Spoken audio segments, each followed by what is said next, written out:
Bonjour et bienvenue à Horreur Podcast Québec. Donc, cette semaine, on fait un petit film très tranquille qui s'appelle Tic de 1993. Donc, pour les randonneurs qui nous écoutent en allant dans les bois, ça va vous donner quelque chose à penser, mot à dit marde. Fait que, Seb, Mais c'est vrai, c'est dangereux, les vrais tics. Ouais, c'est le virus de. C'est-tu Nîmes? C'est Mais Nîmes? non, mais c'est pas le. C'est-tu le virus du Nil, les autres qui transmettent? Je sais que, bon, dans le film, à un moment donné, il parle des neurotoxines des tiques, mais il me semble que c'est dangereux c'est dangereux aussi pour les chiens. Ils peuvent te transmettre comme une bactérie quelconque, là, mais je suis pas sûr que c'est le virus du Nil, mais ça peut venir fucker ton système nerveux. Là. Ça transmet des trucs assez graves. C'est Lyme, L-Y-M-E. OK, La maladie de Lyme. La maladie de Lyme. Qui est assez, je pense que ça va sur le système nerveux, là, tout ça. C'est quand même une maladie importante, là, mais c'est moins... Le film date de 1993, fait que je suis même pas sûr que les tiques étaient porteuses à cette époque-là. Là. Ça se pourrait, mais quand même, un film, je l'ai trouvé divertissant. J'en aurais pas pris tant plus, dans le sens où je trouvais qu'il y avait une bonne longueur, le film. Ah ouais, je suis surpris, moi, dans ce film-là, je trouve qu'il va comme un feu roulant, là, parce qu'il dure juste 1h15, là, fait que... Ouais, mais moi, j'ai trouvé que le acting ou le scénario, je suis pas capable de mettre le point sur lequel des deux m'a un petit peu... gossé. Un petit peu gossé, mais il y a quand même des qualités le fun au film. Il est quand même divertissant, puis c'est vrai qu'il passe vite. Ah, c'est un film très inégal, là, mais c'est que... Cette semaine, j'avais vraiment une semaine plus occupée, fait que j'ai juste à faire 3 films de 1h20, 1h15 à Seb. Je me souviens même plus c'est quoi les autres choix que je t'ai fait, mais je me souviens que je me souviens pas non plus. T'as arrêté ton choix sur un film qui s'appelle Tic. Je veux l'écouter. Mais oui, puis en plus, tu me l'avais vendu comme quoi il y avait des practical effects très notables. Puis c'est le cas. Ils sont le fun. Au fond, il y a des genres de tics mutants, au fond. Puis ils sont bien faits. Mais ça, c'est quasiment aussi, là, je pense que c'est le premier... C'est-tu le premier film, justement, d'insectes meurtriers ou de choses comme ça que tu vois? Je pense que j'ai vu des séquences quand on était jeune. Tu sais, le film avec les araignées géantes, avec, je pense que c'est David Arquette. Ouais, Eight-Legged. Excusez, Eight-Legged. Ouais. C'est Terreur sur 8 pattes en français. Terreur sur 8 pattes. Mais je pense que je ne l'ai pas vu au complet, ce film-là. J'ai vu juste des petits bouts. Fait que je pense que ça pourrait se qualifier comme... c'est vraiment une catégorie genre Insect Horror ou quelque chose du genre? Ben, pour vrai, il y a beaucoup de films d'horreur avec des insectuaires. T'as Arachnophobia, Terreur sur 8 pattes, que c'est des araignées, exemple. Sinon, t'as The Nest, qui est un film d'insectes. T'as Mosquitoes, que c'est des insectes, des mosquitos tueurs. T'as d'autres films avec des sangsues. Fait que oui, je pense qu'on pourrait dire... T'as un film, c'est des limaces. T'en as un, c'est des sangsues. T'en as... Ouais, c'est vraiment... T'as plusieurs catégories, là. Fait que oui, les insectes font partie souvent de l'horreur, là. Mais non, c'est sûr que je les ai évités parce que même dans ce film-là, là, tout le long, je faisais une phase de dégoût, man. J'ai quand même été très dégoûté par le film. Il réussit sa mission de venir te chercher, là, puis de faire comme tout ce qu'il y a. Les fucking araignées, là, dans Harry Potter puis dans Lord of the Rings, là, ça en prend vraiment pas gros pour que ce soit fucking dégueulasse. Ouais, c'est vrai. Mais c'est ça, parce qu'il y a beaucoup de monde qui aime pas les insectes, là, aussi. Ben, juste aussi, la seule fois, je pense qu'on a parlé d'insectes ensemble, c'est They Creeping Up on You dans Creepshow. Dans Creepshow. Ah oui, c'était avec pas les criquets. Les coquerelles. Les coquerelles. Ouais. Les criquets. C'est innocent, criquets. Les coquerelles.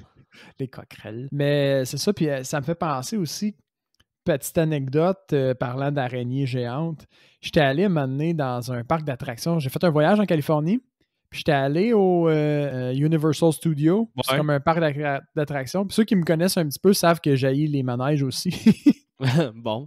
Dans ma tête, c'était comme plus un tour, puis je me suis rendu compte que c'était un parc d'attractions, un coup rendu dedans, fait que j'étais un peu pas dans mon élément. T'avais comme déjà payé le 120$, fait que tu t'es dit, well, shit. Oh, fuck, ok. Puis il y avait la portion Harry Potter, puis la portion Harry Potter, c'est comme le dernier endroit où j'ai été, fait que là, j'en avais vraiment ma dose là, des petits manèges. Le truc de Harry Potter là-bas, c'est comme t'es assis sur une chaise au bout d'un bras robot, ok? Fait que c'est comme si tu te faisais soigner de part et d'autre. Okay. Puis ça donne vraiment crissement mal au cœur. Puis il y a un bout dans ce manège-là. Pour recréer comme si t'étais dans un Quidditch, genre? Aucune idée, mais juste un manège où t'es au bout d'un bras robot, man, je te jure, là, ça donne crissement mal au cœur de se faire soigner d'un bord puis de l'autre, là. En tout cas, moi, j'ai pas le cœur solide là-dessus non plus. Là. OK. Puis où je voulais en venir, c'est qu'à un moment donné, justement, j'avais mal au cœur, j'étais tanné de ma journée. Puis justement, on arrive au bout avec les foutus araignées dans le manège. Là. Puis là, les araignées, ils sont pas loin. Puis ils ont fait comme des trucs avec des petits... Ils garagent des jets d'eau, des genres OK. des petits pushs pour rajouter un peu du réel. Puis je me souviens avoir été fucking dégoûté par le truc qui te vire, là, t'as comme mal au cœur. Puis là, il y a une araignée qui te sort dans la face, puis tu reçois du petit juice. Puis t'es comme, fuck that! Wark! Genre, j'ai reçu de quoi dans la face? C'est quoi ça? Je me demande si avec la COVID, ils vont arrêter ça après. Là, tu sais que ça va avoir créé une espèce de traumatisme là, Ah, je sais pour pas, les mais chiens. Puis... ça faisait ça aussi dans un autre manège de King Kong. Puis il y avait le T-Rex, que sa tête, elle sortait de nulle part. Puis là, il claquait des dents. Puis quand il claquait des dents, il y avait une petite affaire qui t'envoyait du juice dans la face. Là. C'était désagréable, le réalisme de ce manège-là. C'est quel le mieux, Harry Potter ou King Kong? J'avais préféré King Kong à cause de la façon qu'il était monté. King Kong, tu rentrais dans une genre de bulle 300, un genre de IMAX avec un écran courbé, mais des deux côtés, fait que vraiment comme 360 degrés. Puis il se passait du stock tout le tour de toi, tout le temps. Puis t'étais comme dans un vrai wagon. Fait que il shakeait, puis c'était vraiment, je trouvais, le mieux fait. Là. Mais Harry Potter, il donnait mal au cœur. Ah, c'est surtout pour ça. Ouais, on a fait une grosse parenthèse, tout ça pour dire que les araignées, c'est dégueulasse, c'est un film. Mais ouais, ce réalisateur-là, par contre, il est pas inconnu du gore. Là. C'est Tony Randall. Il a fait Hellraiser 2, qu'on n'a pas encore traité, mais qui est super. Puis aussi Amityville, It's About Time, ce qui est pas étonnant que ce soit un réalisateur de un film de Hellraiser, parce que It's About Time, on dirait un Hellraiser, pour être bien honnête. Là. OK. Ça sort vraiment du lot de la reste du reste de la franchise d'Amityville. Puis dans Amityville, c'est quoi? C'est genre le dernier qu'ils ont fait de ça? Il y en a combien d'Amityville? About Time, c'est 92, puis c'est comme le 6e, 7e Amityville, je sais plus. Là. Il y a comme eu 3 Amityville, puis après ça, ils ont parti avec la maison de poupée, la lampe diabolique, là, Evil as Escape. Sinon, t'en as une couple d'autres, là, puis It's About Time, c'est d'un dernier de ceux-là. Jusqu'à temps que maintenant, ils ont fait le remake avec Ryan Reynolds, puis après le remake, ils se sont comme rendus compte que finalement, il n'y avait pas vraiment quelqu'un qui avait le droit d'acheter le trademark Amityville parce que c'est un vrai endroit. Fait que là, à cause de ça, à partir comme 2010, là, il y a comme eu une chier de films Amityville. Là. Amityville Curse, Amityville, telle affaire, The True Story Amityville, parce que là, n'importe qui, puis c'était pas le studio qui ça appartient. Amityville, la propriété du nom Amityville n'appartenait pas à un studio. Ça appartient à Amityville, la ville, genre. C'est ça. Fait qu'à cause de ça, il y a eu plein de chier de films Z qui s'appellent Amityville, mais que ça n'a pas nécessairement rapport avec la série Amityville en tant que telle. La série Amityville veut plus rien dire depuis probablement genre 2000. Là.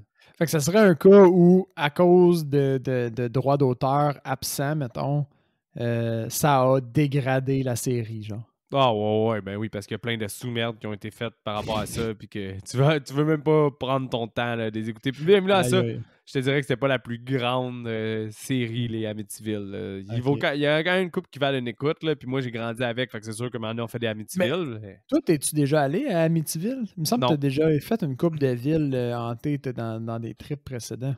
Ouais, ben j'ai été à Salem, j'ai été à des places à Boston, mais j'ai pas arrêté à Amityville. C'était un poltergeist, c'était ça? C'est au Connecticut, c'est que le gars, il est comme viré fou, puis il s'est réveillé avec un arme à feu, puis il a tué toute sa famille.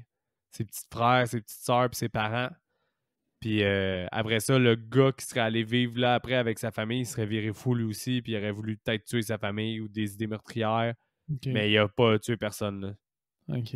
Mais même ça. Il est devenu infamous. Et ouais, c'est ça. Puis fait qu'à cause de tout ça, les deux gars d'affilée qui virent fous, puis tout ça, c'est devenu une maison infamous, comme qu'on dit. Ouais, puis aussi, les Warren, qui sont dans Conjuring, ils ont été instigés à la maison de Amityville. Puis un peu de lore sur The Conjuring, parce que je connais pas ça. Ces deux personnages-là, les deux personnages principaux dans Conjuring, c'est inspiré de faits réels, c'est tout ça? C'est des personnes qui ont vraiment existé? Ouais, les Warrens, c'est un couple d'enquêteurs paranormaux. Fait que la majorité des films sont basés sur une de leurs enquêtes paranormales. Puis c'est romancé ou c'est comme basé sur des expériences qu'eux ont vraiment eues? Ben, mettons Annabelle, là. sais, Annabelle, t'as sûrement déjà vu une photo, non? Non. Ok, ben, c'est comme une poupée maléfique, là, qui était possédée. Dans le fond, c'est des jeunes qui ont invité un esprit à prendre place dans la poupée parce qu'ils pensaient que l'esprit était gentil, puis finalement, c'était un esprit maléfique. Fait que là, ils ont fait affaire Warrens, puis c'est l'objet qui serait dans leur collection parce qu'eux, ils gardaient tout le temps les choses qui ont dépossédé ou qui sont dangereuses. Ah, pourquoi? Puis tu vois vraiment là, des photos d'eux autres, là, les Warren, dans leur pièce avec tout le stock. Ils ont comme une pièce, eux autres, où genre, il y a plein d'esprits maléfiques. C'est comme une salle de réunion pour les esprits maléfiques. Là, Ouais, puis ils faisaient venir un prêtre pour toujours la contenir, comme à chaque mois ou chaque année. Je me souviens plus la fréquence. Là. Ben, ça doit s'accumuler les frais de ça. Mais la poupée c'était comme un des éléments les plus possédés. Mais en réalité, quand tu le prends, c'est comme la poupée dans laquelle elle était, elle n'est pas creepy comme dans le film. C'est les poupées en genre de chiffon, qu'il y avait un nez orange. Ouais. Il y avait un nez en triangle orange, puis les cheveux comme tressés orange. C'est pas Bouchou, là, mais c'est... Ouais, je vois le genre. Ouais, c'est un nom. C'était Ragdoll? C'est ça, les Ragdoll? Ben, je me souviens plus, mais je sais que c'était comme une des poupées les plus populaires sur le marché, puis c'était vraiment comme anodin, là, mais c'est là-dedans qu'elle aurait été possédée la vraie Annabelle, là.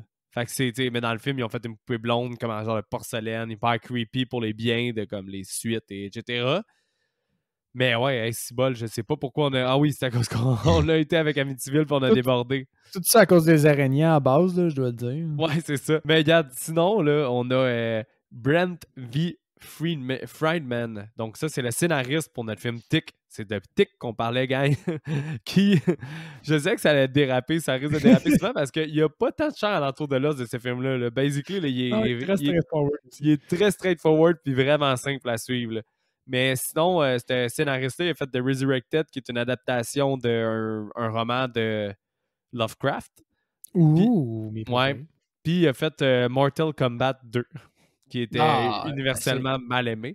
Puis, un classique. Ça, c'est le scénariste. Fait que t'as quand même des gars qui sont habitués au milieu du cinéma. Je pense que le film, ça se voit pour vrai, parce qu'il y a autant de bons éléments que de mauvais éléments. On dirait que je vois ce film-là, puis je sais que c'était pas un film totalement amateur, genre. Mais ça paraît que c'est un film bas budget, là.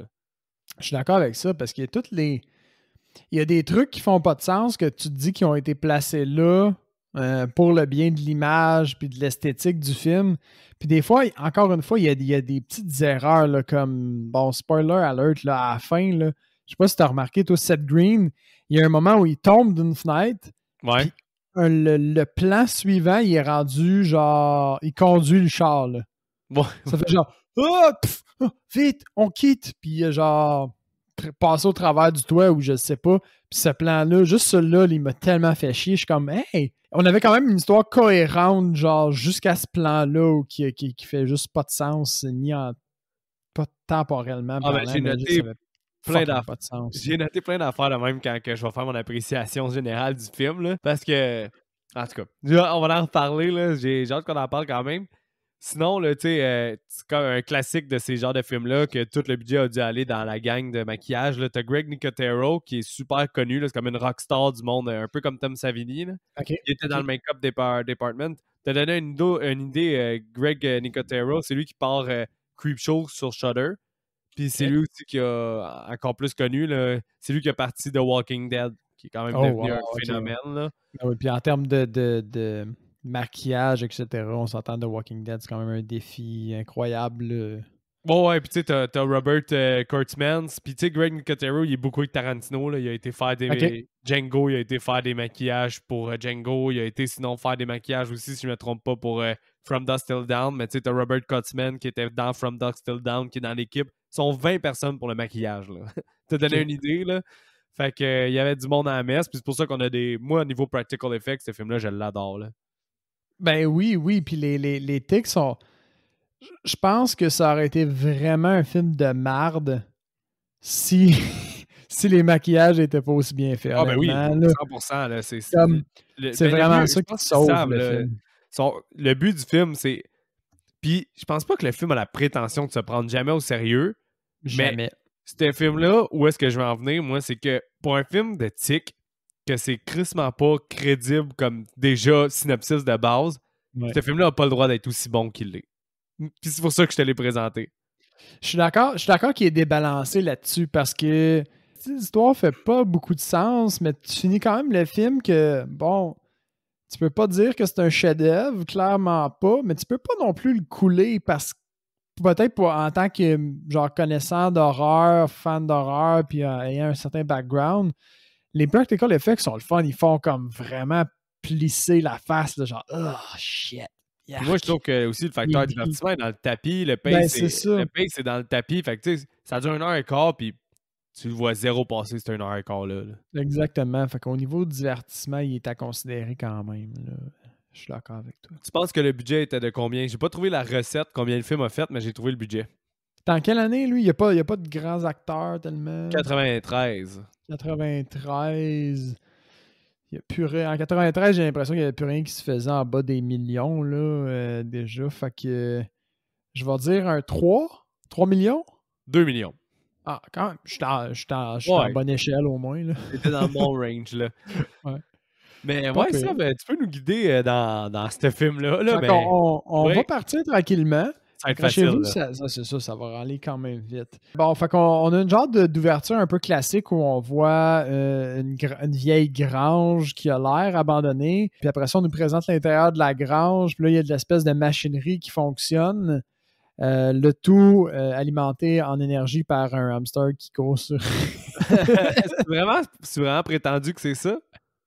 Ben, je sais pas, là, mais je pense pas, c'est un hamster qui court, puis il y a une courroie qui s'en va au reste de la machine. Fait que mon petit cerveau analytique, il a dit, ben, c'est l'hamster qui drive la Mais quand le hamster s'est fait snatch par une tic, là, le setup continue à fonctionner, il me semble. Je sais pas, rendu là, il est trop tard, anyway, la marde est déjà pognée. Fait qu'on ne sait jamais si c'est vraiment le hamster, mais juste qu'il y ait un hamster qui envoie de la puissance au restant de la machine...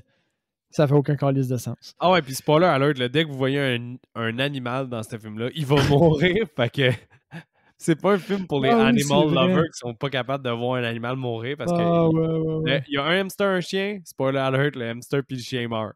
Exact. Puis tu te dirais. Mais le chien, c'est classique parce que autant les humains en randonnée sont menacés par les tiques, mais plus souvent les chiens, juste à jouer dehors. Là, ouais, tout le monde est conscient pour les chiens que c'est dangereux. Là.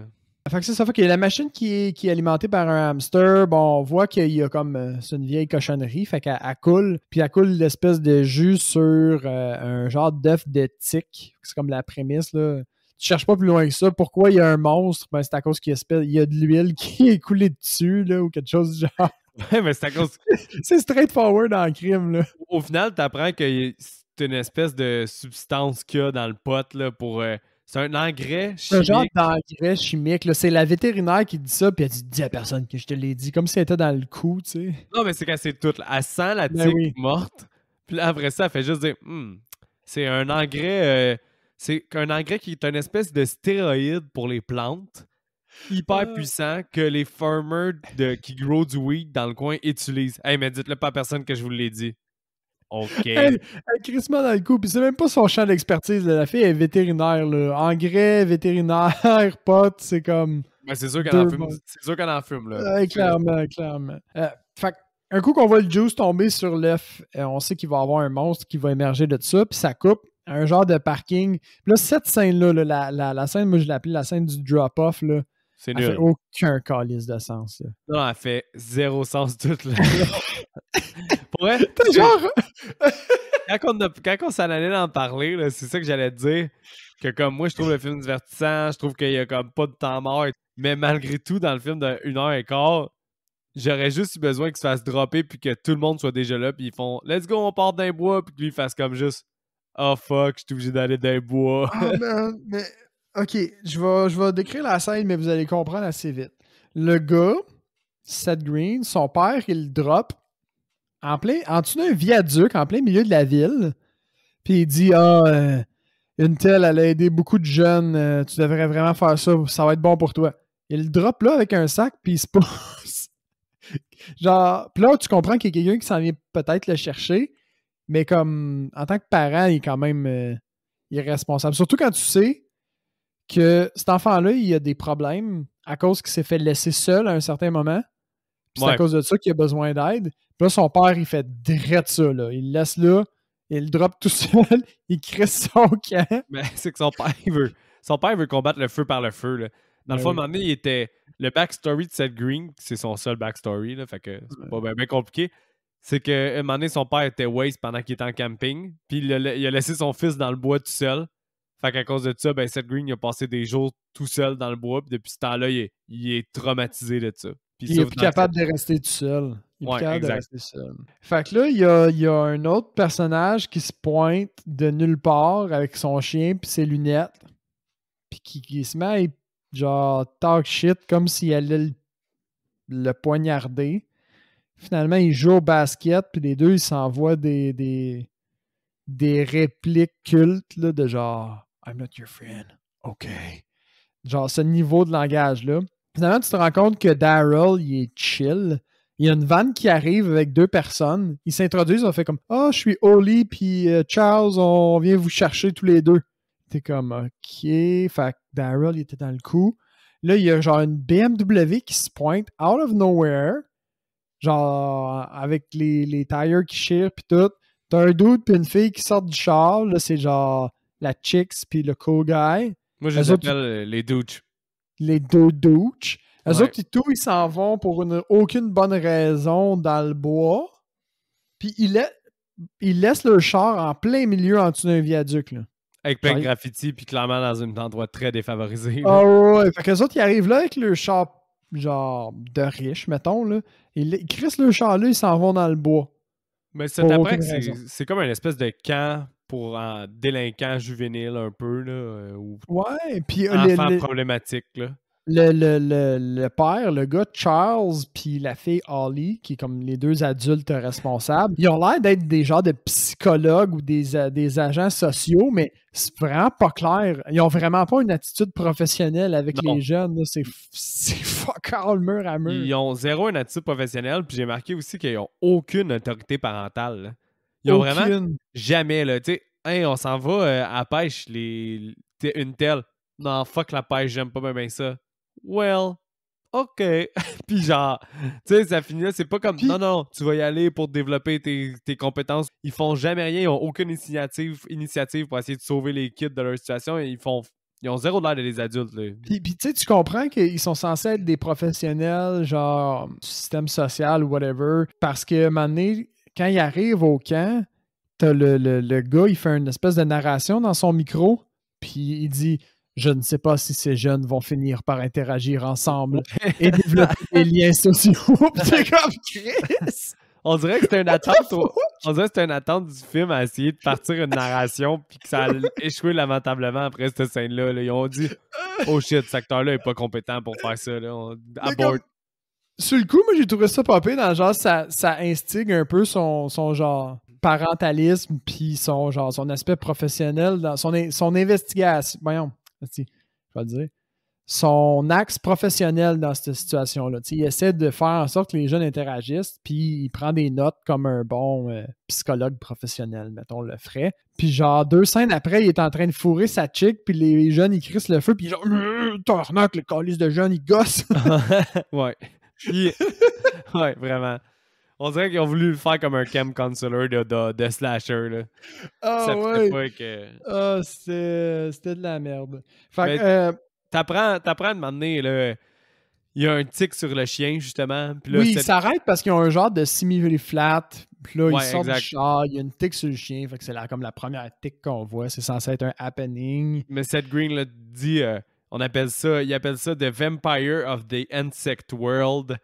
Puis il dit aussi que leur peau est fucking dure et résistante, fait que tu peux pas juste les écraser. Faut que t'es brûles. Ouais, ce qui est comme faux puis vrai, puis que, en tout cas, c'est une autre affaire que j'ai nommé que il y a plein de choses brillantes dans le scénario, que c'est étonnant qu'il y ait autant pensé le scénario, puis il y a d'autres choses qui se tiennent plus. Comme des affaires qui installent, puis que finalement ils laissent un peu tomber comme ça, ça sert quand ils veulent que ça serve, genre.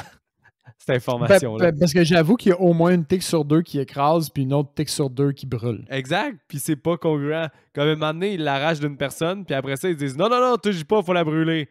Fait que, comme, ça suffit pas, mais c'est hot quand ils explosent des tics, là. Peu importe comment ils le font, là. Tu peux pas dire le contraire. Bon, quand il s'arrête aussi, on est introduit aux deux personnages des deux crasseurs, là. Moi, je l'ai appelé le boss puis le redneck, là. C'est Le dans le fond, boss, c'est les... le boss puis le redneck. C'est deux gars qui ils ont probablement une plantation de potes dans le coin, là. Fait que, Ben, ils en ont une, là. C'est les dealers, là. ouais, fait qu'ils veulent pas que les jeunes aillent jouer là. Puis ils les menacent. Puis il est un il y a le Jerry, là, Le redneck. le redneck qui est un peu pédophile, c'est Bob, puis c'est malaisant. Ouais, puis aussi, il y a une dentition vraiment pas belle. À noter qu'il est laid en crise. Ouais, il est là dans tabarnak.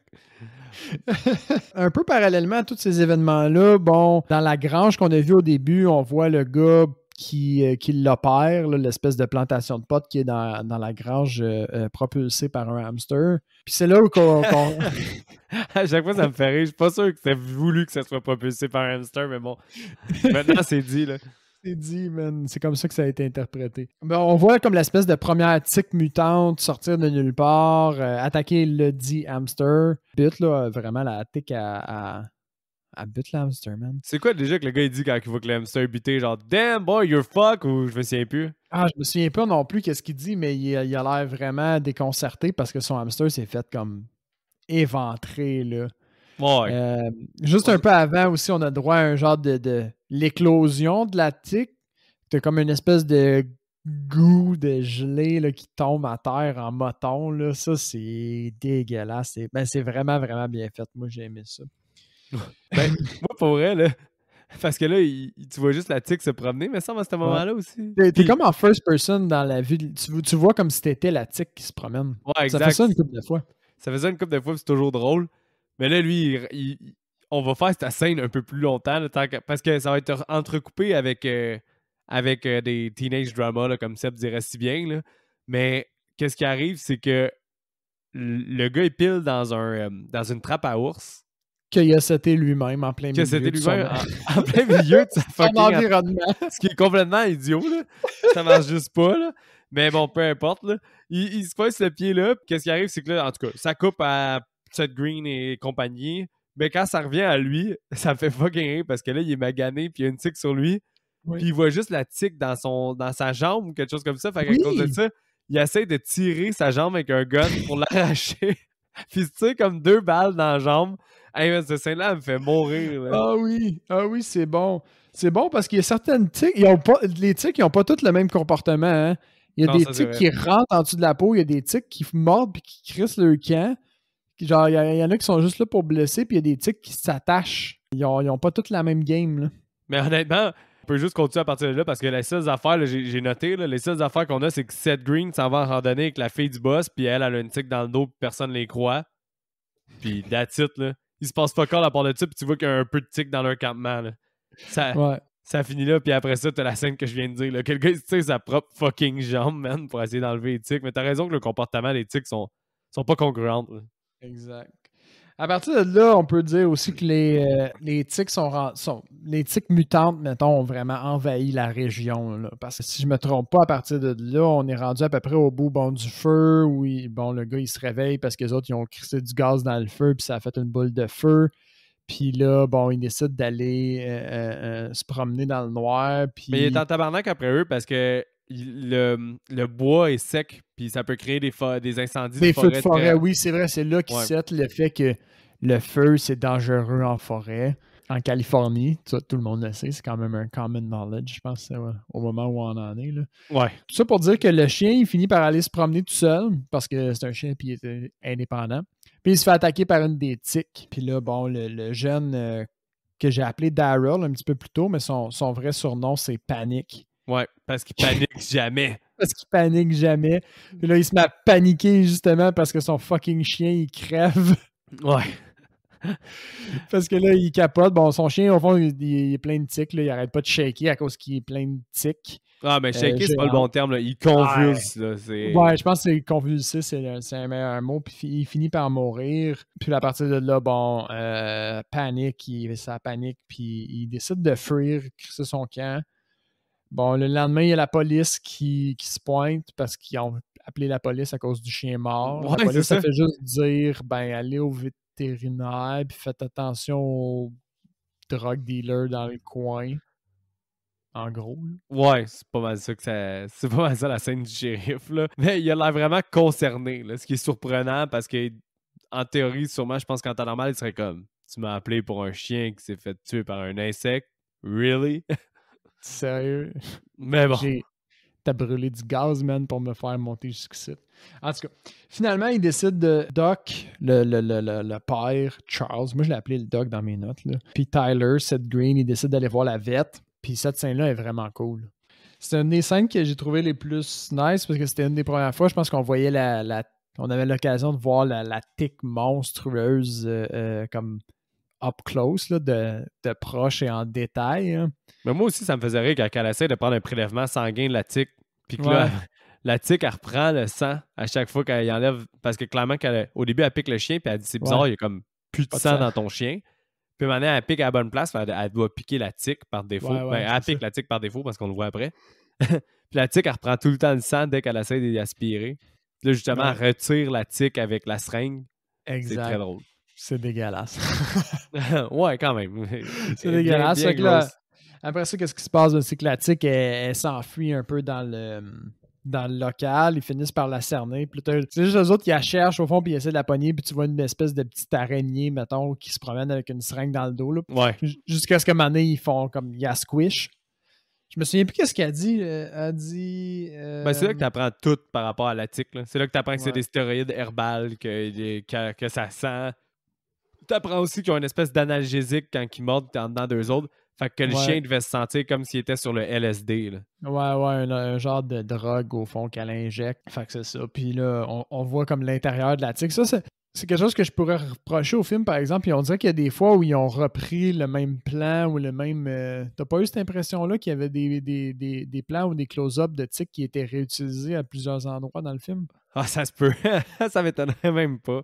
Parce que il me Mais semble j'ai qu'il y pas a des remarqué. fois où j'ai eu cette impression-là, puis ça m'avait déçu un petit peu, mais je peux pas pinpointer un moment for sure, fait que je sais pas si c'est juste moi. Pendant ce temps-là, la mère, ben la belle-mère, je pense, même pas la mère de la fille, Ah, c'est la belle-mère, Holly, ouais. a dit aux filles, ben allez pêcher dans l'étang à côté, dans l'étang, là, qui est juste une swamp.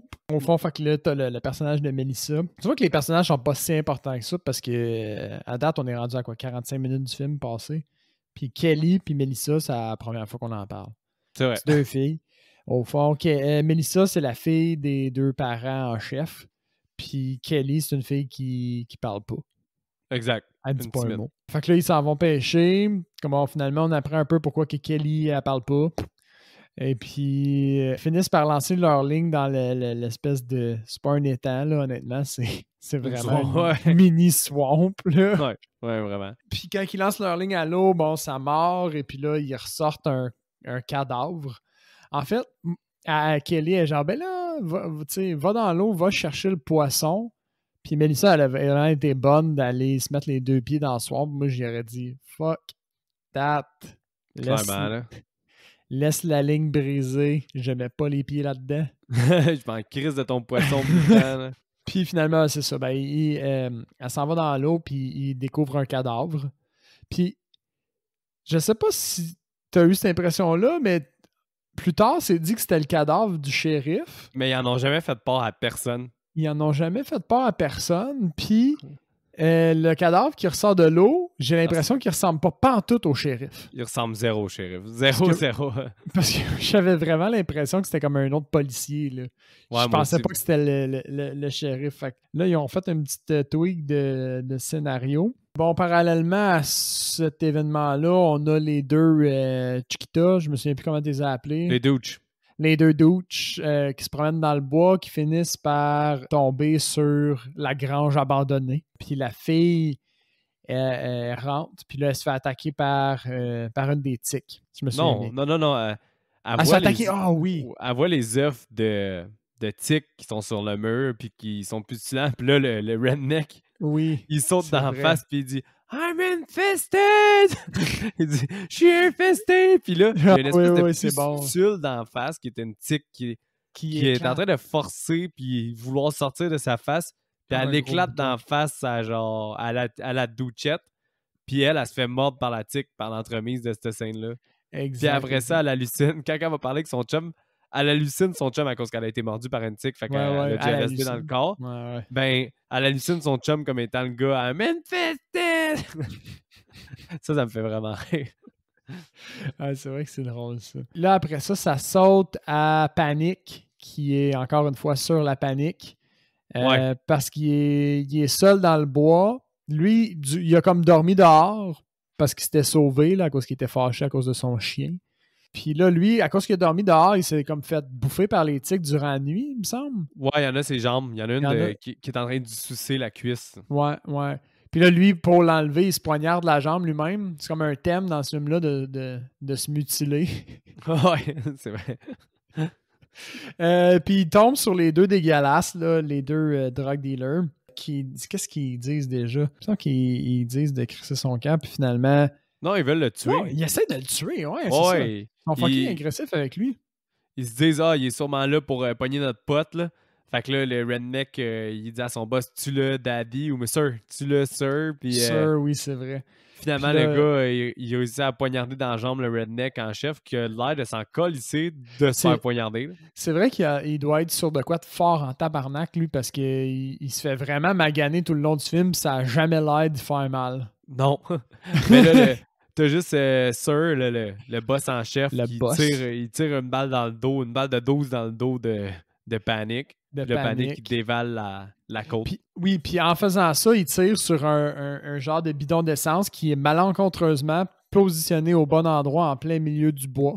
Ouais, puis ça crisse le feu au bois, c'est vrai. Ça fait un feu de forêt. Fait que bon. Puis aussi, on voit Panic qui il se prend des médicaments, des stéroïdes qu'il a volé à un de ses amis douche. Ouais, c'est ça, parce qu'au début du film, avec Seth Green, dès que tout le monde arrive en place, Panic s'en va voler les sacs, puis là, il a justement pris les stéroïdes du douche. Puis c'est là que je dis, entre autres, là, que le film, il lance des hints subtilement au développement de l'histoire, comme par rapport au feu de forêt quand il essaie de partir un feu. Puis tu sais, il aurait pu juste jamais avoir d'explication, mais finalement, tout est comme pensé pour un film qui a pas besoin de penser autant. Là. Comme le fait que ben là, Panic, il est tellement amoché qu'il pourra jamais se rendre jusqu'à la cabane. On va lui faire claquer des stéroïdes puis des drogues de même, comme ça, il va pouvoir se rendre jusqu'à la cabane après. C'est vrai qu'on dirait qu'ils l'ont comme reverse design. Ils ont fait comme, OK, ben là, à un certain point, ça tombe, la forêt pogne en feu. On doit justifier qu'il peut arriver un feu de forêt, tu sais. Puis là, ils sont arrivés, lui, il faut qu'il se rende jusqu'à la cabine. Fait qu'on doit justifier, tu sais, qu'il y a les moyens de se rendre. Fait qu'on va faire en sorte que c'est un petit voleur, tu sais. C'est vrai qu'ils l'ont comme, on dirait qu'ils l'ont comme pensé à l'envers. Si je me souviens bien, là, le gars et la fille, ils tombent sur Tyler, Seth Green, au fond, qui revient de la vette. Puis ils finissent par tous se rencontrer à la cabine, au fond, avec la mère puis les deux filles. Fait que là, quand tu fais le résumé là, de ce qui se passe à ce moment-là, t'as le feu dans le bois, t'as le père puis Seth Green qui reviennent du vet avec l'information des tics. T'as les deux douches qui se sont fait attaquer par les tics. T'as Panic qui s'est fait shot à mort et pogné par les tics qui s'en vient. T'as les deux filles. La raison qu'ils ont pour faire converger tout le monde là, c'est à cause du feu. Ouais. Le feu fait en sorte que c'est comme si le point central devenait la cabane. Fait que les tics s'en vont vers la cabane à cause du feu. Oui, c'est vrai. Ils ont trouvé toute une raison pourquoi ça arrive. Même le Final Showdown, ils ont trouvé toute une raison pourquoi ça arrive. Dans le sens où est-ce que le feu fait en sorte que ça amène toutes les tics à la cabane. Fait que c'est pour ça que les tics deviennent organisés, entre guillemets, puis ils se rendent tous à la cabane. C'est leur raison. Pareil pour les rednecks, pareil pour tout le monde. Puis le gars, il a réussi à se rendre même s'il est à l'article de la mort parce qu'il a gobé plein de stéroïdes puis il s'est rendu à la cabane. Exact. Mais ça crée un mayhem parce que là, justement, vu que lui peut revenir à la cabane, là, il dénonce un peu les deux dealers qui avaient essayé d'être juste comme prendre abri là-bas. Oui, c'est vrai, parce que les autres, les deux dealers, ils étaient pognés dans le feu aussi, fait qu'ils se sont rendus à la cabane. Là. Ouais, fait qu'ils se sont laissés faire rentrer parce qu'ils ont dit qu'il y a des bébites partout, puis quand ils rentrent, ils ont des bébites d'en face, fait qu'ils enlèvent les tics. Puis c'est là que je dis que ça décide quand ça fonctionne un peu ou pas, parce que théoriquement, le redneck de base, là, il y avait deux tics d'en face, puis tout ça, quand il est rentré dans la cabane, il crisse à terre, puis il les écrase. Il brûle pas, ce shot-là, mais il en brûle après. Ça marche pas déjà encore, parce que là, il les écrase, puis on s'était fait dire que t'étais pas censé pouvoir les écraser. Puis l'autre affaire aussi, c'est que dans le fond, lui, il hallucine pas à ce moment-là. C'est juste après, quand il se fait mordre en allant chercher le camion, là, il hallucine. Mais avant ça, Oui, il hallucinait pas. c'est vrai, c'est Tu sais, vrai. Il on dirait qu'ils hallucine décident pas. quand ça leur fait bonheur, genre. Exact, exact. Fait que là, qu'est-ce qui arrive, c'est qu'ils sont tous là, puis il y a comme une espèce de renversement de situation où, bon, les deux drug dealers, ils font pitié, ils sont comme, abritez-nous, puis là, ils font comme, ben, fuck it, tu sais, on va aller chercher la vanne, donnez-nous la vanne, tout, on veut se sauver. Parce que là, ben, en fait, c'est quand Panic qui arrive, Ouais, Panic leur dit que. Parce que il là, s'est eux autres fait attaquer. ils disent comme les tics, ça tire pas du 12. Fait que là, eux autres, les dealers, ils sortent leur 12 puis ils disent donnez-nous votre stock, on se crisse de vous autres. Avoue qu'il sort son fucking 12 de nulle part, genre de son gros Ouais, trench on dirait coat qu'il sort qui de en son était. cul, man. Ah ouais. Ah ouais, non, ça n'a pas rapport, là. Fait qu'à partir de ce moment-là, ben c'est ça. Là, il menace avec le 12. Il essaie d'envoyer Charles chercher le char, puis finalement, je me souviens plus quand ça s'avère que finalement, c'est le redneck qui va chercher le char, right? Ben, le redneck veut pas y aller. Fait que là, lui, Ouais. le boss, il sort le 12 d'en face puis il dit tu vas y aller. Fait que là, le Exact. gars, il va, puis là, justement, il se fait mordre par une tique quand il prend le contrôle du char. Puis là, il hallucine. Là, il hallucine le shérif qu'ils ont tué, parce que t'apprends dans cette scène-là que c'est eux qui ont tué le shérif. Ah oui, c'est vrai, c'est comme ça que Parce tu que le t'avais sais, jamais au eu fond. de confirmation. Puis là, le shérif qui hallucine, il dit genre ah, vous m'avez tué, vous m'avez tué. Fait que là, lui, il bat trip, fait qu'il fonce dans la maison avec son truck Il pour essayer brise de la tuer. maison. Ouais, Ce qui pour essayer de donne tuer au le shérif. fond le levier. Fait que là, il y a plein de tics qui rentrent. Puis c'est là où ils se mettent à tuer plus des tics avec du feu, il me semble. Il Ouais. crisse dans le foyer, puis il y avait un feu d'allumé dans le foyer, on n'a jamais su. Puis là, il y a des tics qui explosent de partout, là. Parce que les tics, ils font pas juste comme brûler, là. Ils fucking explosent, là. Ouais. Ça arrive. Puis entre-temps aussi, faut dire que, comment il s'appelle, Panic, il est mort, là. Mais Oui, là, Panic, il est vraiment mort. son corps, il commence à convulser à travers les pièces. Là. Il bouge littéralement d'une pièce Oui, à l'autre oui, en oui. shakant. Là. C'est vrai, il shake, puis on dirait qu'il essaie de monter comme sur le mur, là, en shakant. Ça, c'est Ouais, vrai que c'est fucké raide, ça. ça aurait été digne de l'hallucination de quelqu'un mordu par les tiques sur place, mais c'est pas C'est halluciné, vrai. ça arrive. Là. Exact. Fait que là, eux autres, ils se sauvent tous au premier étage. Je me souviens plus qu'est-ce qui arrive avec le chef gangster. C'est que le chef gangster, il essaie d'étrangler le douche, puis Ouais. le douche le poignarde dans la cuisse. Ouais. Ou Seth Green le poignarde dans la cuisse. Quelqu'un Je pense poignarde, que c'est Seth Green. quelqu'un Ah! poignarde le gars dans la Ouais, cuisse. avec son peigne. Le gars, il a un peigne, whatever, pointu, puis il se fait poignarder avec au final. C'est ça. Quelqu'un le poignarde dans la cuisse. Puis à cause de ça, il est pas capable de monter à l'étage avec tous les autres. Fait que là, il y a plein de tics. Puis là, le cadavre. Oui, lui, il se fait pogner par la tique géante, au fond. Ouais, mais c'est ça. C'est à cause Qui que. émerge du cadavre de Panic. Ce qui est une très, très belle scène de transformation Oui, c'est cool, ça. d'horreur. Là. Ça vaut, pour vrai, Vraiment, cette vraiment scène-là, cool. vaut le film. Là. On va se le dire, là, elle est solide. Là.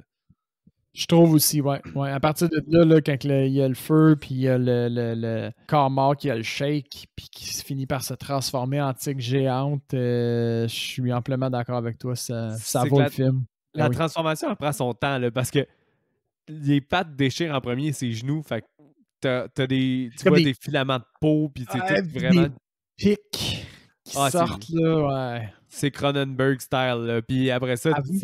la face de Panic, elle déchire en deux, mais dans le sens vertical. Là. Ouais. Pas à l'horizontale. Fait qu'elle déchire en deux, puis la tique, elle prend la place. Puis là, la tique sort en déchirant tout le reste du corps. Là. Puis il y a une tique Comme géante. si- Puis la tique Ouais. géante est hot aussi. Là. Ouais, vraiment bien fait. Fait qu'à ce moment-là, tous les personnages sont convergés vers le deuxième étage. Ils se sont enfermés dans une chambre, puis là, ils essaient d'accéder à la vanne, mais en passant par le deuxième étage. Fait que je me souviens bien, Seth Green, il est genre, je vais combattre mon anxiété, je vais sauter par la fenêtre. Ouais. Parce que c'est ça le personnage qui a essayé de développer un peu. Là, fait qu'il pousse son anxiété. Fait que là, bon, il essaie de. Il pogne la. Full clever. Il pogne la canne à pêche. Il ramène la balançoire avec un pneu. Il essaie de sauter par là. Il tombe juste en plein milieu de la forêt, tout seul avec les tics. Il se fait attaquer. Lui, il se fait attaquer par plein de tics, puis ça ne faut absolument rien. C'est vrai. Il les arrache, puis après ça, il hallucine pas. Il a fuck all. Comme je te dis, c'est plate parce que ce mécanisme-là, c'est une esti de bonne idée à la base. Là. Ouais, c'est vrai. D'avoir des hallucinations. Avoir ce film-là en remake avec un plus gros budget et du practical effect, là, il y a du potentiel à grandeur. Là. Hey, les scènes d'hallucination que tu peux faire avec ça, là, ça peut être de un hilarant puis aussi des prétextes pour avoir des scènes gory abusées. Gratuites, pour rien, là. Ouais, c'est ça. Puis là, bon, après ça, Lui, il pogne la vanne, il réussit à la porter proche de la fenêtre. Puis là, c'est les autres qui essaient de descendre avec un genre de drap et un ski qui bloque. Ouais. Puis bon, tout le monde réussit à sortir puis à descendre, sauf le douche, le gars, que lui, il se fait pogner par la tic qui finit par tout défoncer puis à le pogner. Puis là, bon, Seth Green, c'est là où il fait son héros, là, puis il remonte en haut pour aller l'aider puis aller le tirer. Comment qu'il finit par des... Il me semble que la tic a fini par juste bouffer le gars. Je me souviens pas. Non. La tic, elle grab les jambes. Ouais. Puis après ça, Seth Green, il remonte, puis il met le balai en feu. Puis il le met c'est le balai en feu, c'est ça. Il le met dans la bouche de la tic. Puis là, il réussit à faire que tout le monde se pousse. Puis là, la tic qui est en feu, elle crie. Fait qu'elle explose. Puis elle fait exploser la maison. Puis là, t'as droit à une giga explosion de tout, là. Ah non, mais attends. Oui, elle explose, mais un peu plus tard, c'est à cause qu'il y avait il y a un réservoir qui explose aussi. Ouais, mais c'est plus drôle de dire que la tic aurait fait exploser ça de même, là. Si c'était moi qui aurais réalisé ce film-là, rendu là, j'aurais fait en sorte que la tic fasse exploser la maison tellement qu'il était beef, là. Ouais. Puis c'est là aussi où, juste après qu'il ait réussi à vaincre la tic géante, où il est en haut de la maison, justement. Puis là, il tombe de la fenêtre, puis là, ça coupe, puis il est rendu au volant. Ouais. Puis ça m'a fait chier. Parce que jusque-là, il n'y avait pas vraiment d'erreur de montage. Il y avait du mauvais scénario, mettons, mais pas de trucs flagrants comme ça là, qui fait quand même noob. Technique, là. Ouais. Fait que c'est pas mal ça qui conclut. Je me souviens bien, ils finissent par... Ils se poussent, puis ils descendent le chemin, puis ils sont genre... on revoit la voiture dans la ville avec un petit œuf qui tombe là, de la voiture, un œuf de Tic qui tombe. Si seulement Tic avait fait sûrement comme 15 millions et plus, on aurait le droit à la suite à LA. De Tic in LA. De LA Tic. In LA. Les punaises de lit version Tic. Oh shit, des punaises de lit géantes, ça serait vraiment épeurant, man. Fait que Seb, avant de te demander ta note, moi je vais m'ouvrir une petite bière. Yes, moi je niaisais un petit peu, je l'ai ouvert off mic. Ça fait plein de fois que tu fais ça en tremblant. Je sais. Mais tu vois, la mienne, elle a fait aucun son. Là. Je suis sûr je viens de l'ouvrir et on a zéro entendu. Là. Mais cette semaine, c'est ça, je suis pas sur de la bière, je suis sur du thé glacé alcoolisé. J'aime pas ça. Ça ne recommande pas.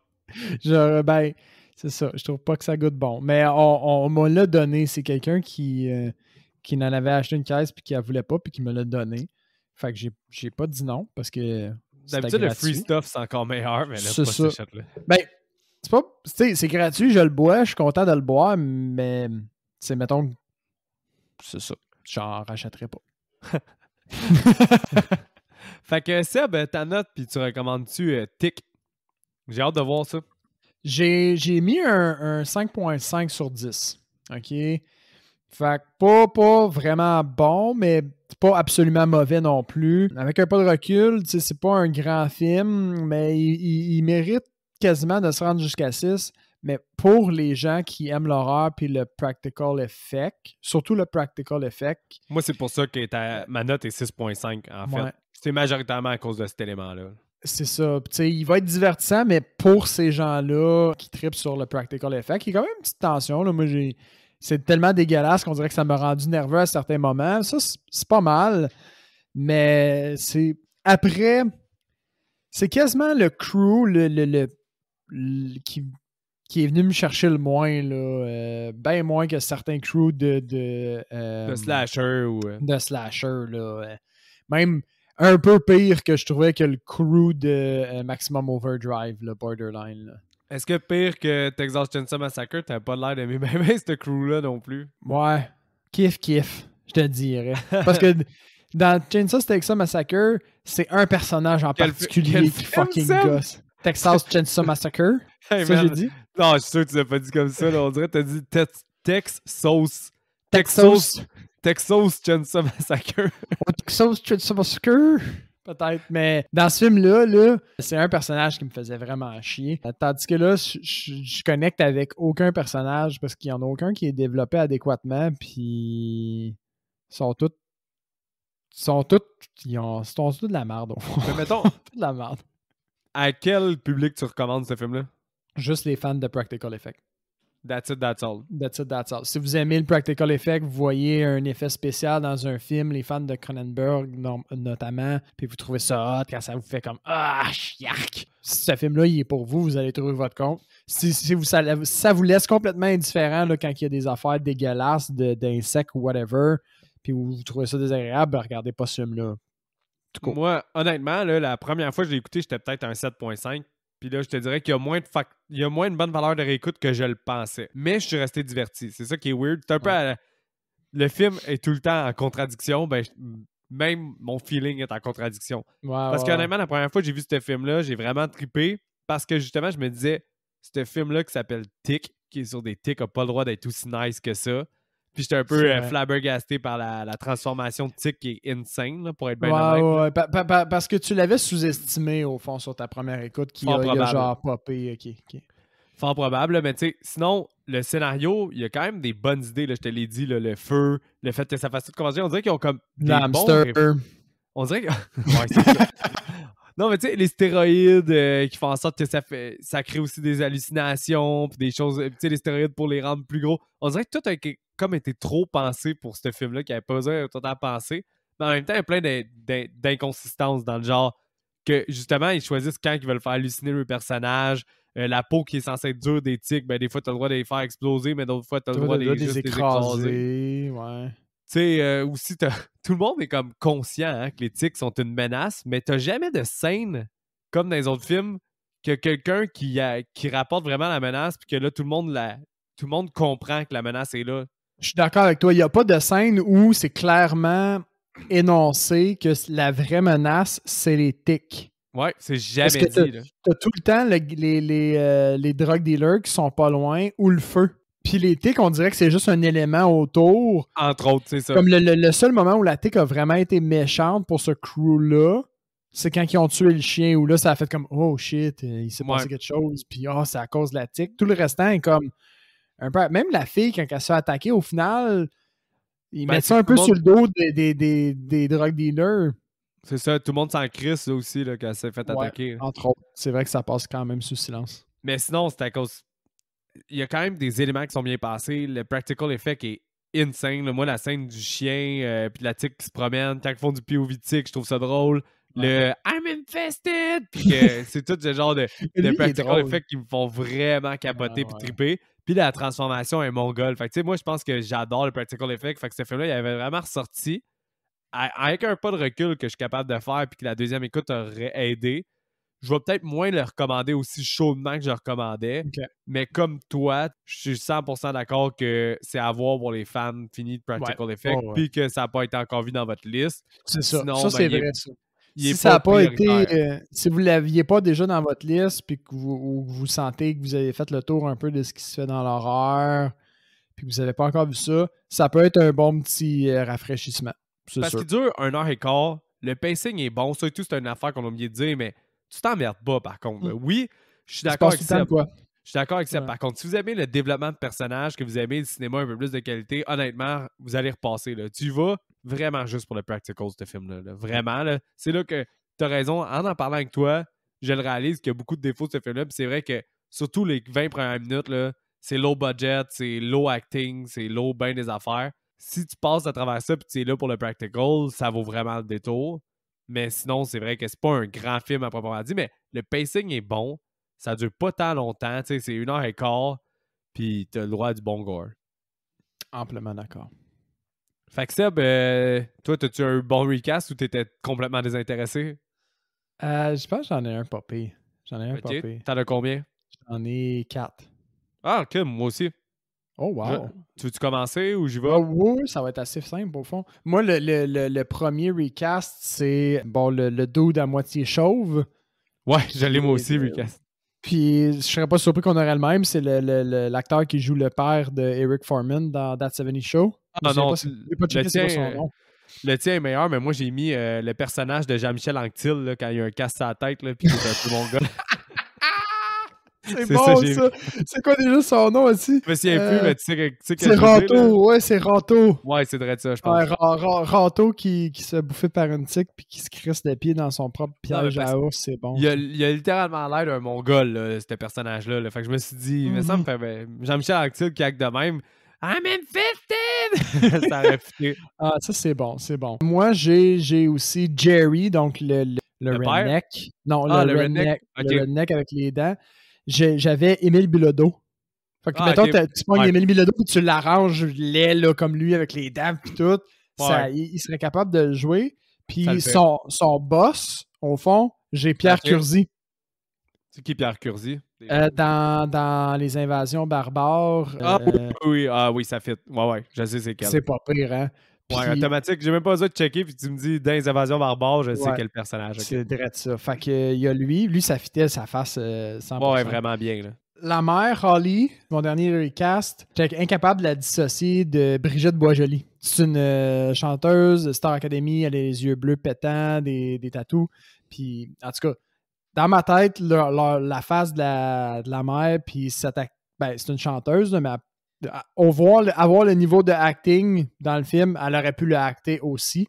Oh boy, moi, Brigitte Boisjoli, je comprends ton recast, mais moi, à cause de la coupe de cheveux, son style de coupe de cheveux, j'ai été pour Demi Moore, parce que dans ces années-là, elle avait la même coupe de cheveux. Ouais. Elle me faisait penser à une autre actrice, puis j'étais pas capable aussi de mettre le nez, pas le nez, ouais, ça va me mettre le nez sur ça. J'arrivais pas à me coller le nez sur cette actrice-là. J'arrivais pas à mettre le doigt dessus. Je pense dans ma tête, j'avais peut-être Michelle Pfeiffer aussi, sinon. Ouais, C'est-tu mais... le bon nom? Oui, peut-être, mais c'est que Michelle Pfeiffer va ressembler à ton actrice que tu viens de nommer, à Brigitte Boisjoli, là, la Ouais, chanteuse. c'est ça. Fait que, en tout cas, elle avait quand même un visage reconnaissable, là, l'actrice. Mais Ouais. je suis pas certain que je l'avais vu dans autre chose. Mais Elle avait juste pas de talent, mais ben. c'était familier, mais ouais, non. On peut pas lui donner cette mention-là. Mais c'est ça, moi, si je fais un bon, là, j'ai déjà dit Jean-Michel Anctil, puis là, je viens de dire Demi Moore. Là. Il m'en reste deux autres. Moi, sinon, le père, là, dans le fond. Ouais, Charles. Ouais, j'ai mis William Sadler. S-A-D-L-E-R. Il jouait dans le film La Brume, entre autres, puis il jouait aussi dans VFW.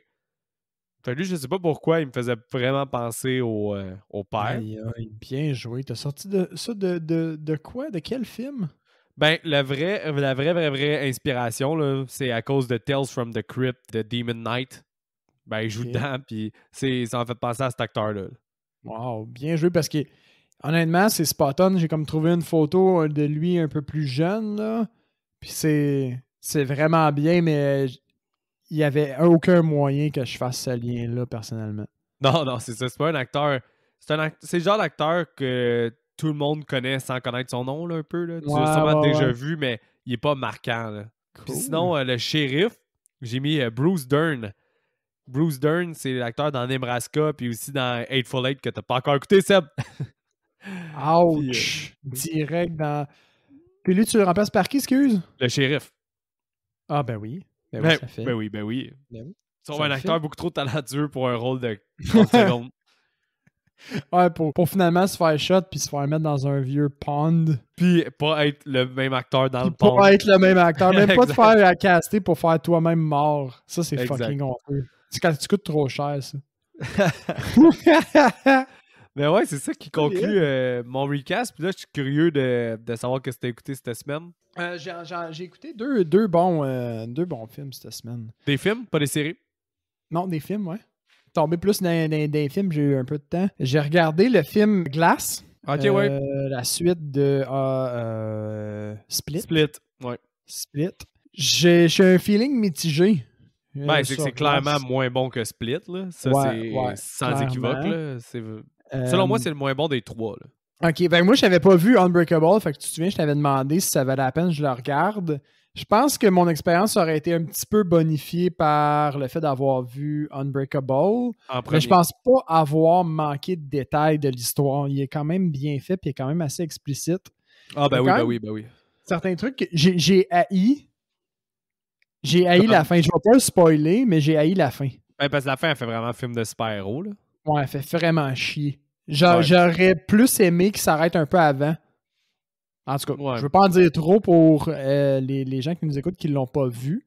Ben, C'est quand même un bon film, par exemple. C'est quand même un bon film. Split, c'est genre un 8.5 sur 10 en montant, là, quasiment. Tandis que ça, c'est un 6 plus ou moins, tu sais. Exact. Ça passe, puis ça pourrait pas passer. Un jour, je vais l'écouter, ça passera pas. Un autre jour, ça va passer, mais ça sera jamais excellent. Là. Ouais, je suis d'accord. Puis je trouvais qu'il y avait énormément d'éléments Ouais. OK, en main pour faire de quoi de vraiment super bon puis super nuancé. Puis je trouve qu'ils ont été du côté un peu plus, je vais dire classique, un peu plus non, safe. mais clairement que les studios, en ce moment, qu'est-ce qui rapporte de l'argent dans les coffres, c'est les films de super-héros. Là, eux, ils sont vus pouvoir partir un univers. Ouais, Fait qu'ils ont été, je comprends. Ils ont été du côté de la pas du gain.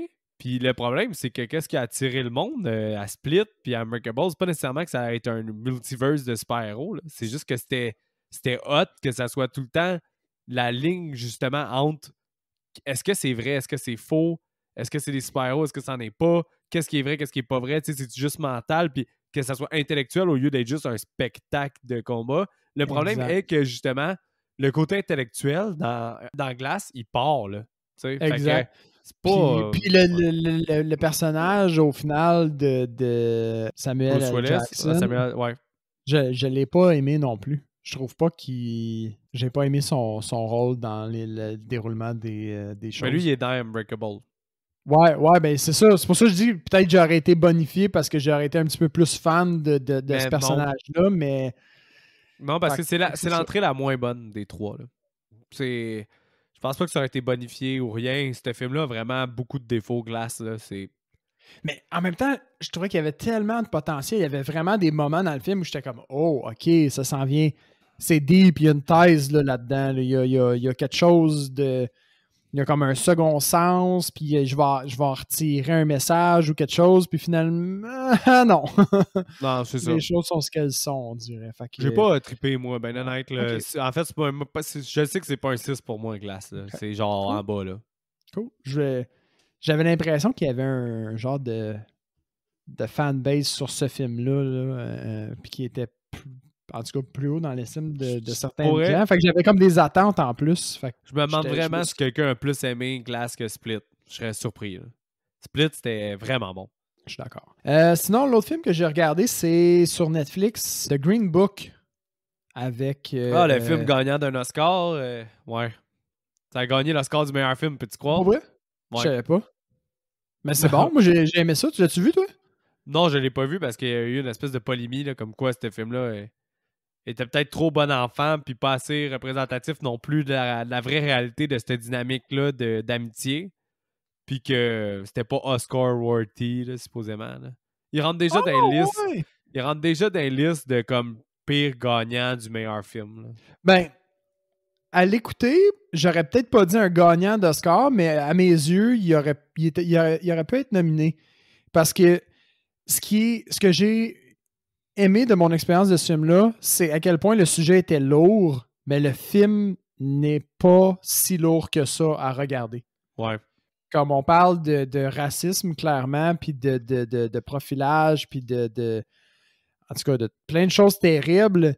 Puis les discussions sur ces sujets-là sont dans le film.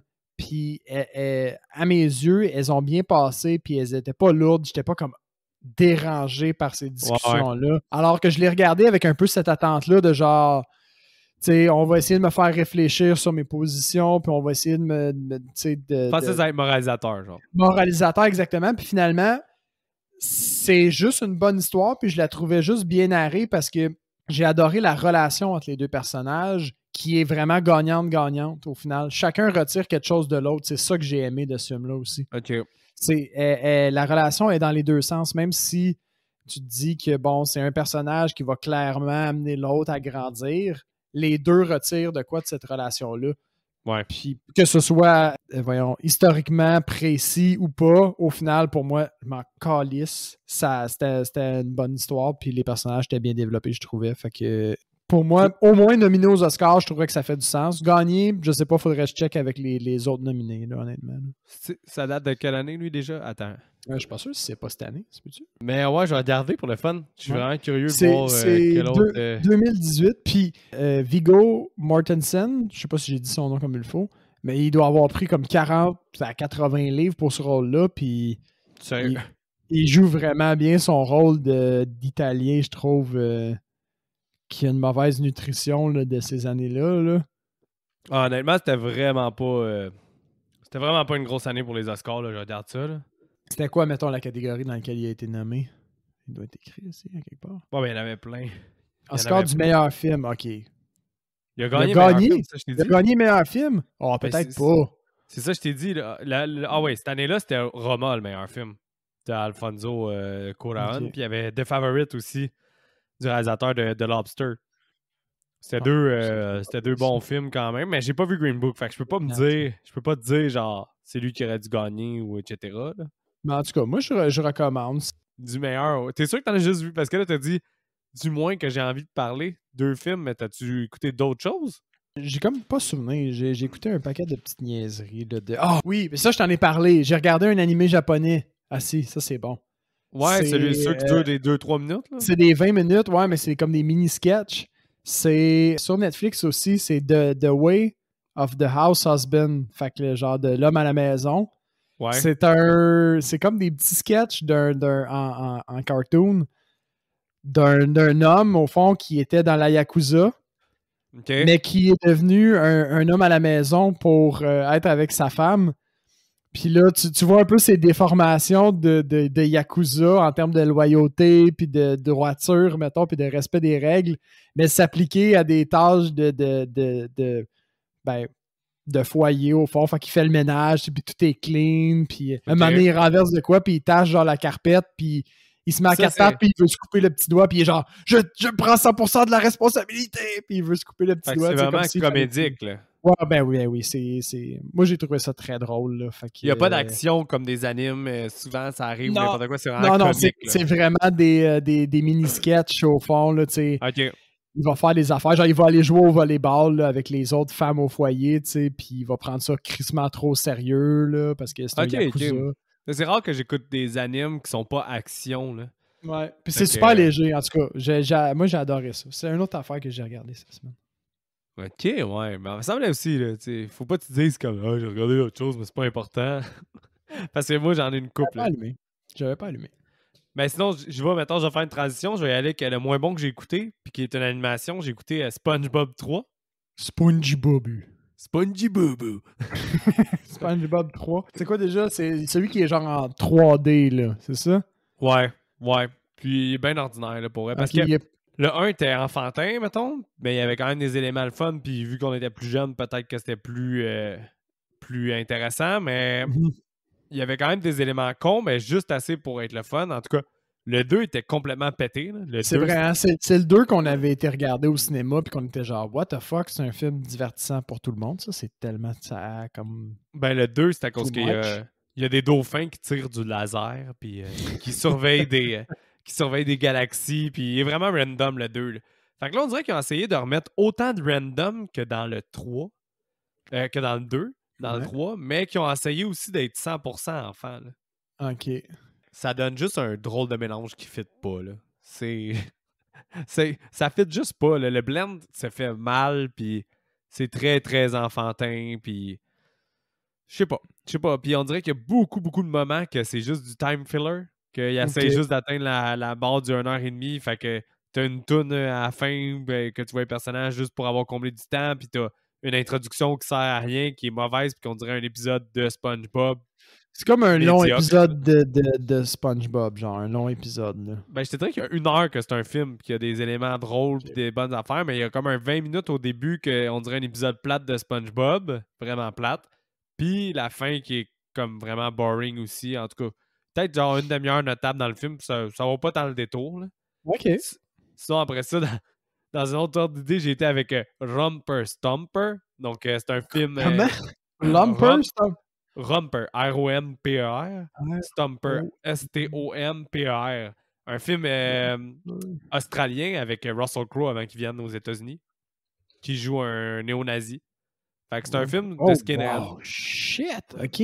Juste si vous adorez, si t'adores Russell Crowe, va l'écouter, parce qu'il est vraiment bon là-dedans. Mais sinon, pour ceux qui ont vu American History X, le film aussi The Believer avec, comment il s'appelle déjà, Ryan Gosling, c'est un autre film de néo-nazi. Il réinventait pas la roue, il était bien fait. Il y a des bonnes scènes, ça choque. Mais autre ça, je pense que la visionnement en 92 était sûrement plus marquant parce que maintenant, on en a trop vu. Mais tu sais, j'ai écouté un podcast puis il parlait des films australiens marquants. Puis lui, on en parlait pendant 5-10 minutes. Fait que ça a touché ma curiosité. Il y a un genre de tatou de bras qui fait comme si c'était son squelette. Là. Il a l'air assez intimidant. Ah non, mais c'est Russell Crowe est solide. Si t'aimes Russell Crowe... Il était jeune. Je pense que j'ai jamais vu un Russell Crowe aussi jeune. J'ai écouté Tenacious D, le film avec Jack Black. J'ai vu Tenacious D. Oui, ben oui. Ben, je pense que moi, j'avais déjà vu, mais j'avais pas le feeling que c'était aussi drôle que maintenant. Puis j'ai checké depuis le diable, là, quand ils font leur battle de rock là, à la fin. Ouais. Le diable, c'est le gars de Foo Fighters. Ah oui, Dave Grohl? Ouais, c'est lui qui fait le diable. Oui, ben c'est sûr. Je savais même pas, moi, ça m'a fait fucking Je savais pas non plus, mais c'est bon en Chris. Ben oui, c'est Dave Grohl qui fait Satan. C'est bon, ça. Ah ouais, man. Puis honnêtement, les tunes sont drôles. Puis je sais pas si tu avais écouté en même temps que moi, mais je pense qu'on était moins bon en anglais. Fait que le fait de tout réécouter les tunes puis d'entendre vraiment qu'est-ce que Jack Black il dit puis à quel point il peut dire de la merde dans ses chansons, c'est vraiment drôle. Là. C'est du bon Jack Black, ça. Je pense que je vais être obligé d'aller le re-regarder. The Pick of Destiny. Parce que je me souviens qu'à un moment donné, pas rapport avant même de savoir qu'il y avait un film, j'avais découvert la tune The Greatest Song in the World. Ouais. C'est juste une tourne où ils disent qu'ils ont rencontré le diable au fond, puis que le diable les a forcés à écrire la meilleure chanson au monde, puis qu'ils ont réussi, puis que cette tourne-là, c'est juste un hommage à la plus grande chanson au monde parce qu'ils se souviennent plus c'est quoi la plus grande chanson au monde. Ouais. Ben, c'est fucking cave. C'est un peu ça qui arrive dans le film aussi. Là. Ouais, c'est ça. Mais honnêtement, la tourne, elle s'appelle Tribute. Tenacious D Tribute. J'ai vraiment apprécié mon visionnement, là, pour vrai. C'est fucking drôle. Sans niaiser, là, ça vieillit quand même bien. Oui, il y a des jokes de pète pas mal, là, mais ça vieillit quand même bien, puis la musique est vraiment hot. Là. C'est bon. Fait que c'était sur Prime, fait que c'est tous des films sur Prime, parce que j'ai comme pris un abonnement pendant un mois, puis je me suis dit, je vais me taper des films sur Prime. Mais le dernier, c'est vraiment celui que je recommande à tout le monde. J'ai adoré ce film-là. Non, mais j'ai vraiment adoré. Tu l'as dit, t'as chié dans tes shirts. J'ai chié dans mes shirts. Non, mais pour vrai, j'ai trippé sur ce film-là. C'est American Animals. American Animals, c'est en 2018, justement, parce que selon moi, c'est... J'ai pas vu Green Book encore, mais connaissant mes goûts, c'est sûr que je vais plus aimer American Animals que Green Book. Mais le mix est tellement hot. C'est basé sur un fait réel de des gars qui ont voulu faire le plus gros vol d'œuvres d'art aux États-Unis. OK. Puis comment c'est fait, c'est que le gars, le réalisateur a fait The Imposter, que c'était un film un peu documentaire / réalité, mais là, il a vraiment, d'après moi, plus poussé son enveloppe. Puis c'est vraiment, on dirait un vrai film, comme un true crime, mais des fois dans le film, t'as des interventions des vraies personnes qui ont fait le vol. OK. Fait que t'as 4 gars qui ont fait le vol dans la vraie vie, puis eux, les vraies personnes, ils font une intervention, puis des fois, ils sont... À un moment donné, ils disent... La vraie personne a dit, je sais plus comment il m'a annoncé qu'il voulait voler les œuvres d'art, mais je pense qu'on était à un party. Fait que là, tu vois la scène comme si c'était un party. Ça dure 2 minutes. Ça coupe à l'autre gars, puis il dit, je me souviens plus, mais on était waste, puis je pense que c'était qu'on était en char. Fait que là, la scène est racontée. Est racontée, mais tu te fais raconter toute la même scène, mais des fois, t'es dans un char, puis des fois, t'es dans un party. Puis plein d'affaires de même. Pourquoi? Parce que les autres, c'est quoi l'histoire? Ils se sont fait pogner, puis ils ont tout avoué. Ah, fuck off! Dude, je te garantis. Non, mais c'est le genre de film que je suis sûr à 100% que tu vas aimer. Okay, genre, c'est sûr que tu vas l'aimer. La musique est débile, le acting est débile. La façon de raconter le film est complètement différente parce que justement, les interactions des gars à qui c'est arrivé, non, man, c'est... Puis en plus, t'as l'art qui rentre en thème parce qu'ils veulent voler de l'art. Fait que t'as un peu un côté artistique qui réussit à revenir tout le temps dans le film. Puis la musique, quand tu vois les peintures. Puis wow, man, j'ai adoré ce film-là. C'était un film que j'aime puis j'adore instantanément. Là. Puis Ok, c'est rare cool. que ça arrive, là, que c'était un coup de foudre instantané. J'ai vraiment trippé sur American Animals. C'est débile. Débile. Fuck, C'est fucking bon, man. Tu l'as vendu, là. Ah ouais, puis j'ai même pas peur que ce film-là atteigne pas le hype pour toi, mettons. Connaissant tes goûts, là, j'ai même pas peur que ça atteigne pas le hype. C'est vraiment bon. C'est sur Prime aussi, là, gratuit, là, c'est solide. OK. Hey, je sais qu'est-ce que je fais cet après-midi. Fait que, Nice. ouais, ça, moi, c'est pas mal ça que j'ai écouté cette semaine. Je voulais finir avec la série sur Sunday, justement. Là. Puis, t'as-tu quelque chose à dire avant qu'on termine ça? Comme d'habitude, donnez un like sur la page, envoyez-nous vos. Je suis bien je suis bien décousu. Écoutez-nous sur Spotify, Apple Podcasts, iHeartRadio. Partagez la page si vous trouvez qu'on fait de la bonne job. Envoyez-nous un like aussi. Envoyez-nous vos suggestions, vos commentaires, si vous êtes d'accord ou pas d'accord avec notre avis sur le film. Envoyez-nous vos suggestions de films. Ou si vous voulez juste discuter d'horreur au fond, on répond à tout le monde puis on adore ça, parler de ces choses-là avec vous. Ouais, donc attention à vous et bonne semaine.